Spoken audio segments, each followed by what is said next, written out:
बड़े दिनों के बाद सब जगह के लोगों से मुलाकात हुई। मैं कश्मीर में 4 दिन रहा, जम्मू में 5 दिन रहा, लेकिन कश्मीर में और जम्मू में हर जगह तकरीबन सभी विधानसभा कॉन्स्टिट्यूंसीज के लीडर्स भी आए और कई ग्रुप आए, डेलीगेशन आए और उनसे कई बारे में मैंने उनसे बातचीत की। उनसे कैसे हालात हैं आजकल, मिलिटेंसी कैसी है, अनएम्प्लॉयमेंट कैसी है और इलेक्शन होने चाहिए कि नहीं होने चाहिए, स्टेटहुड ठीक है या यूनियन टेरिटरी चाहिए, ये सब सवालात मैंने पूछे। तो एक लिस्ट बनाई थी मैंने 8-7 क्वेश्चंस की। तो सभी लोगों ने कहा कि स्टेटहुड हमें चाहिए। सभी लोगों ने कहा कि अनएम्प्लॉयमेंट भयंकर है, ह्यूज अनएम्प्लॉयमेंट। सभी ने कहा कि स्कूल्स और कॉलेजेस ओपन होने चाहिए। सभी ने कहा कि ये जो हमारे रिसोर्सेज हैं जम्मू कश्मीर के, उन रिसोर्सेज को बाहर लिया जा रहा है, आउटसाइडर जो जम्मू कश्मीर के हैं, जिससे जम्मू कश्मीर के लोगों को नुकसान पहुंचा। वो कश्मीर के लोगों ने भी कहा और जम्मू के लोगों ने, जैसे रेत थी, बाकी चीजें थी या स्टोन्स थे, ये सब महंगे हो गए हैं, दुगना तिगना 4 गुना महंगे हो गए हैं। पेट्रोल डीजल के बढ़ने से जो है ह्यूज प्राइस राइज हुआ है और जम्मू कश्मीर के लोगों को सबसे ज्यादा उसका इम्पैक्ट पड़ता है, क्योंकि सब चीजें बाहर से जाती हैं, दूर से जाती हैं, दिल्ली से जाती हैं, बाकी जगहों से जाती हैं।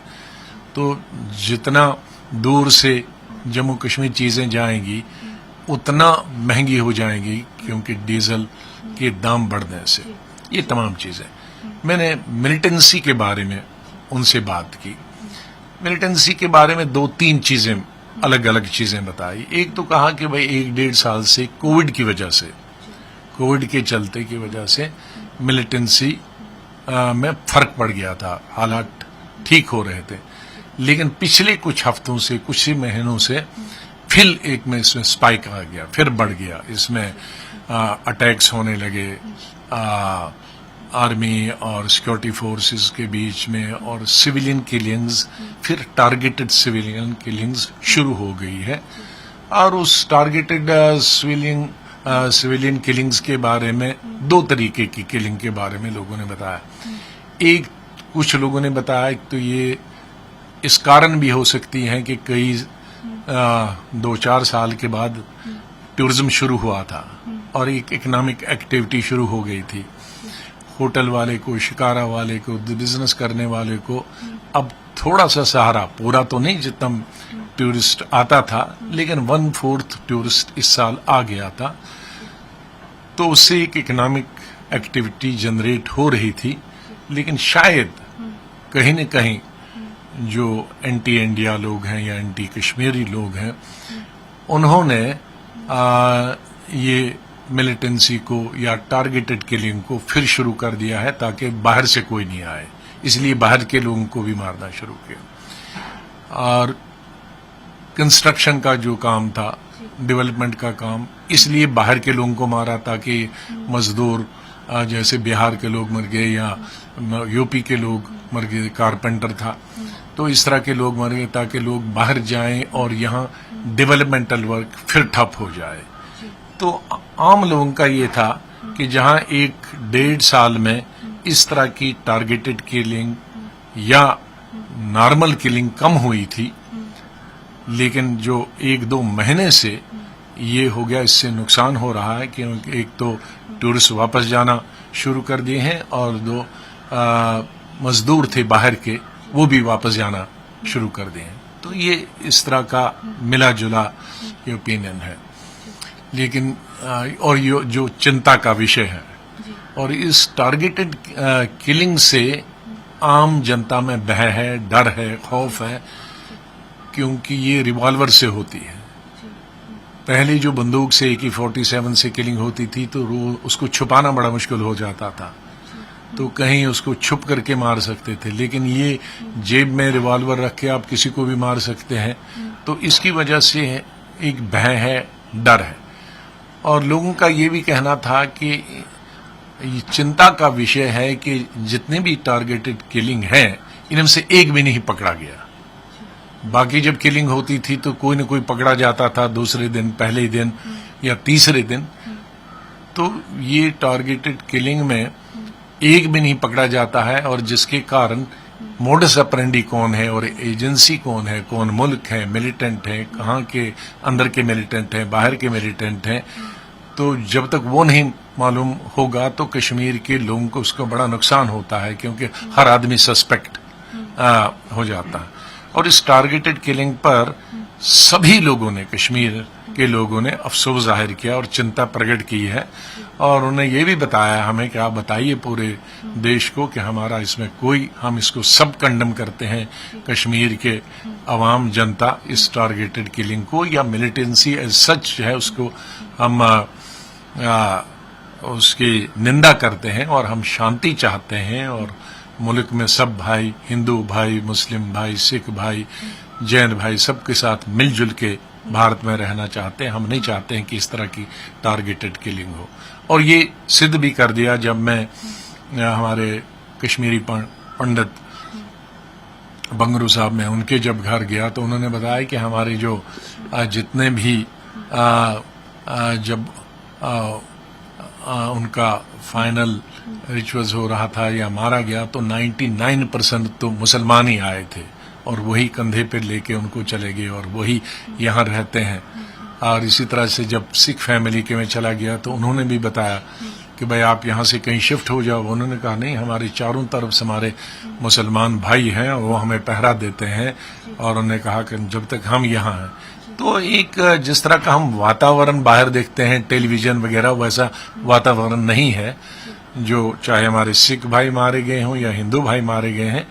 मैं जम्मू में भी गया, जम्मू में भी जो जम्मू का एक लड़का कश्मीर में मारा गया, तो उन्होंने भी कहा नहीं, हमारे कोई भेदभाव ऐसा नहीं है, हम सब यूनाइटेड हैं। ये कुछ मिसक्रिएंट्स, कुछ मिलिटेंट्स इस तरह की भावना पैदा करना चाहते हैं। जी सर, वहीं पे अगर आप बात की कि से बात की, क्या जो ग्राउंड रूट रियलिटी आपने बताया, वहीं से सर जो खबर आई है, आपने बयान दिया था कि जम्मू एंड कश्मीर में पीस है, और वहीं पे अगर बात करें तो आपकी स्टेटमेंट और जो हाई कमांड की स्टेटमेंट है कहीं ना कहीं कॉन्ट्रैक्ट कर रही है। राहुल गांधी जी ने कुछ दिन पहले एक बयान दिया था जहां उन्होंने कहा था कि जम्मू एंड कश्मीर में पीस बिल्कुल भी नहीं है। आप वहां से होकर आए, दोनों की स्टेटमेंट जो है एक पार्टी से कॉन्ट्रडिक्ट कर रही है, कैसे देखते हैं इस चीज को आप? मैंने 4 दिन दौरे के बाद कश्मीर में प्रेस कॉन्फ्रेंस दी, पूरी प्रेस कॉन्फ्रेंस बुला के दी। उसमें आपको ये चीज नहीं मिलेगी। उसमें मैंने तमाम चीजें बताई हैं कि बहुत भय है, डर है। पिछले कुछ महीनों से मिलिटेंसी फिर दोबारा शुरू हो गई है, जो चिंता का विषय है देश के लिए, कश्मीर के लिए, डेवलपमेंट और ग्रोथ के लिए। ये चिंता का विषय है। ये कश्मीर में 4 दिन के प्रेस कॉन्फ्रेंस मैं कह चुका हूं कि जो मिलने के बाद ये जो आज कंट्रोवर्सी करी है, ये कल मैं किसी रिलीजियस लीडर को देखने चले गया था, और वहां तमाम गैदरिंग उनकी प्राइवेट थी, और मैं जनरल वो पूछ रहे थे जम्मू कश्मीर में क्या हो रहा है, आप कश्मीर से आए, क्या हो रहा था। एक प्राइवेट कन्वर्सेशन थी, उसमें कुछ लोग मीडिया मोबाइल रखे हुए थे। तो जब मैंने देखा कोई रिकॉर्डिंग प्राइवेट कन्वर्सेशन कर रहा, तो मैंने उनको कहा भाई मोबाइल बंद कर दो सब। तो वो आधी बात उन्होंने रिकॉर्ड की और आधी मैंने मोबाइल बंद करवाए। तो आधी जो बात उन्होंने रिकॉर्ड की उसको उन्होंने चलाया, लेकिन मेरी कन्वर्सेशन तो उसके बाद भी 1 घंटा चली।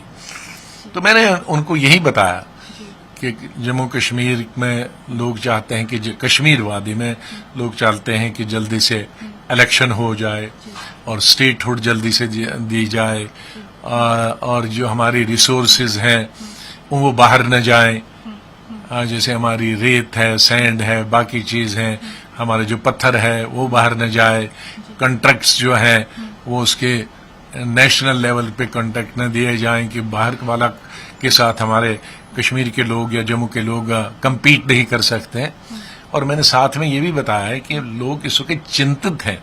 लोगों ने कहा कि मिलिटेंसी बहुत कम हो गई थी, तो यहां तक तो वो ठीक है, मिलिटेंसी कम हो गई थी, लेकिन पिछले महीनों से अब यहां हमने पकड़ लिया उनको कि भाई ये कोई रिकॉर्डिंग कर रहा है, बंद करो।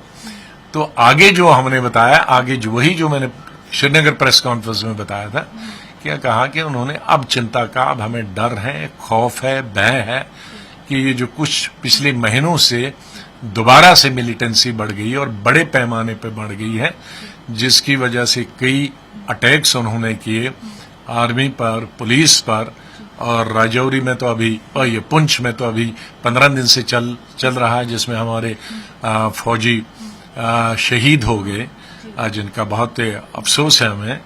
और इवन अदरवाइज राजौरी वगैरह में मिलिटेंसी बढ़ गई है, और कुल मिलाकर पिछले 2-4 महीनों से मिलिटेंसी में बढ़ोतरी हुई है और टारगेटेड किलिंग भी बढ़ गई है। तो ये पार्ट तो गुम है उनका। तो ये प्रेस कॉन्फ्रेंस का हिस्सा नहीं है, ये किसी के घर प्राइवेट कन्वर्सेशन करके उसको टेलीविजन पे चलाना वैसे भी अनुचित है। लेकिन ऑन रिकॉर्ड मेरा यही स्टेटमेंट है, और कश्मीर के दौरे के बाद मेरा ऑन रिकॉर्ड वही स्टेटमेंट है जो मैंने प्रेस कॉन्फ्रेंस में किया। और मेरे ख्याल में किसी को किसी के घर में अगर हम गए हैं और वहां हमारी प्राइवेट कन्वर्सेशन, और वो भी आधी प्राइवेट कन्वर्सेशन, ये ठीक नहीं है मीडिया के लिए भी इस तरह से। सर वहीं पे अगर हम he is on his first visit to Jammu and Kashmir since Article 370 was revoked in August 2019. Amit Shah has given a statement, delimitation will happen followed by election and then restoration of statehood.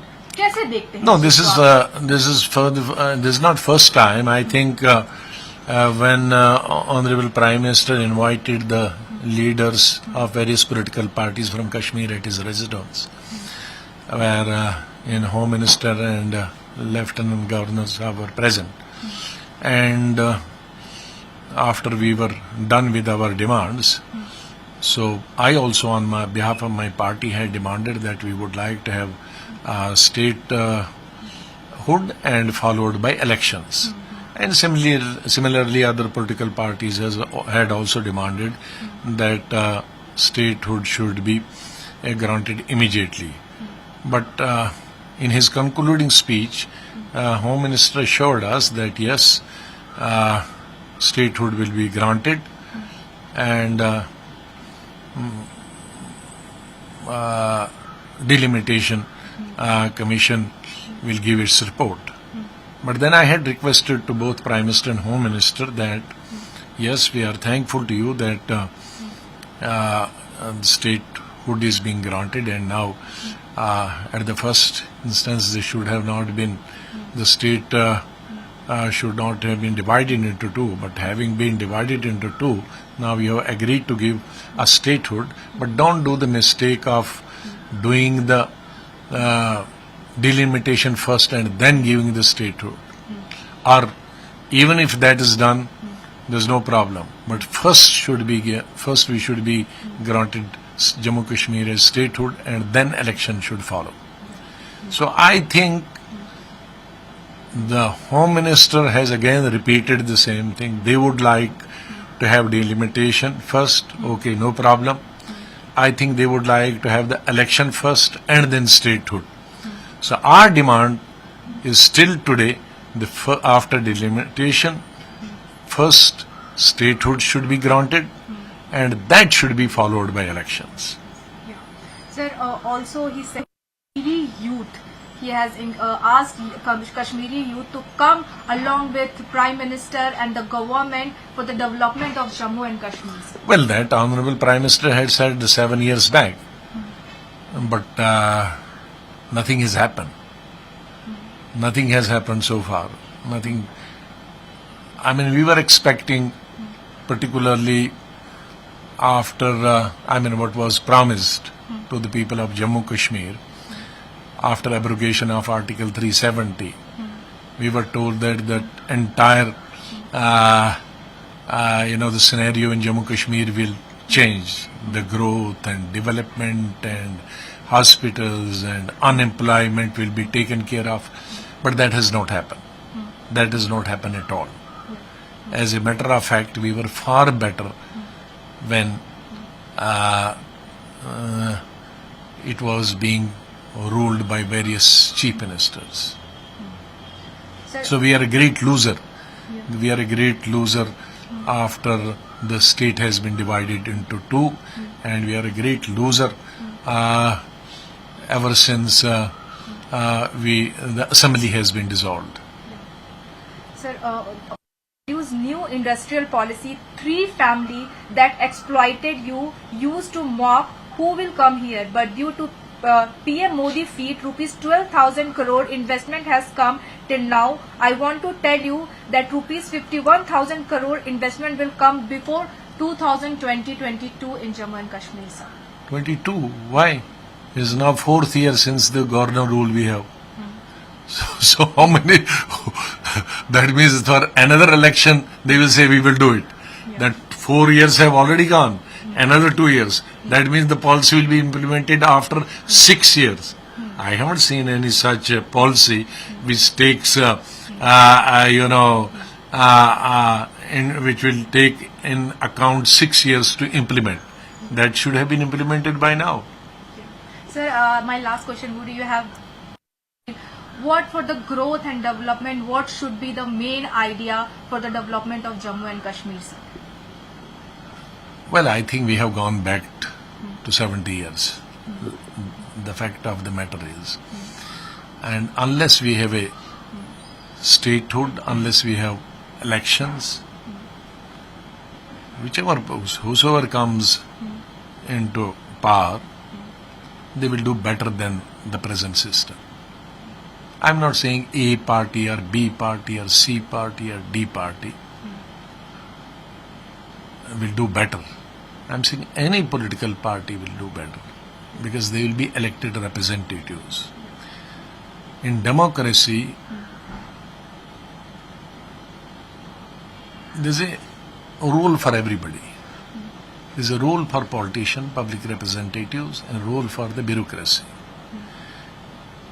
The politician can never be a bureaucrat. We can never take their place. The bureaucrat cannot take place in the politician's place. So unfortunately, at the moment, bureaucracy is doing bureaucracy and they are also becoming the public representatives. But now they are not caught up for this job. They are not caught up for this job. Like we are not caught up for the bureaucracy, sit in the office and all that.